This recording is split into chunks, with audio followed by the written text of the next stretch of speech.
Təbrizin tarixi Məqsudiyyə məhəlləsində yerləşən Niştel evi ya Salar Qulixan Qərebağının evindəyik.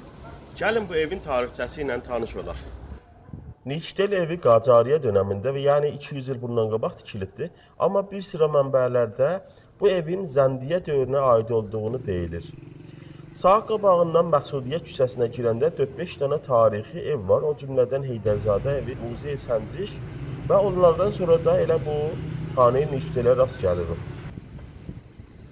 Niştel evi 1383-cü ildə İranın Asar-ı Milli Fehristində səbt olubdur və elə bu ev 1391-də Şəhdari təriqi ilə sahiblərindən alınıbdır. Əsas surətdə mərəmmət olub və indi Niştel Fərhəng evi ünvanında fəaliyyət edir. Bu heykəlci görürsünüz, Ayin Niştel, Təbrizin tanınmış qədimi tacirlərinin birinin heykəlidir.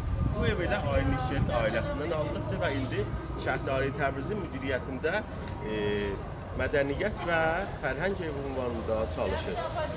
Burada çoxlu fərhəngi mədəni nümayişgahlar qoyulur və Təbrizli hünərməndlər və ayrı şəhərlərdən hünərməndlər gəlirlər, burada müxtəlif bərnamələr icra edirlər. Bayramda burada hüquqən 15-16 min nəfər bazı tutulənlərimiz vardır. Yaxçı Furuşu adlı nümayişgahımızda hünərməndlərimiz əli dolu buradan getdilər. Turistlər üçün müxtəlif yerlərdən, hətta o İranlılar ki, xaric az İran sakinləri Təbrizə gəlirlər. Ətmən məqsədlərinin bir Xanə-i Nişteldir və gəlirlər buradan həzz edirlər. Nümayişgahlar üçün burada bərgüzar olur, nişəstlər üçün burada bərgüzar olur. Və dərkol səy eləmişik ki, dərkol fəhm və şuur və fərhəngi əziz Təbrizdə və əziz həmüslanlarımız bir yer almadı edəyək ki, pəzirəyə qədəmlər.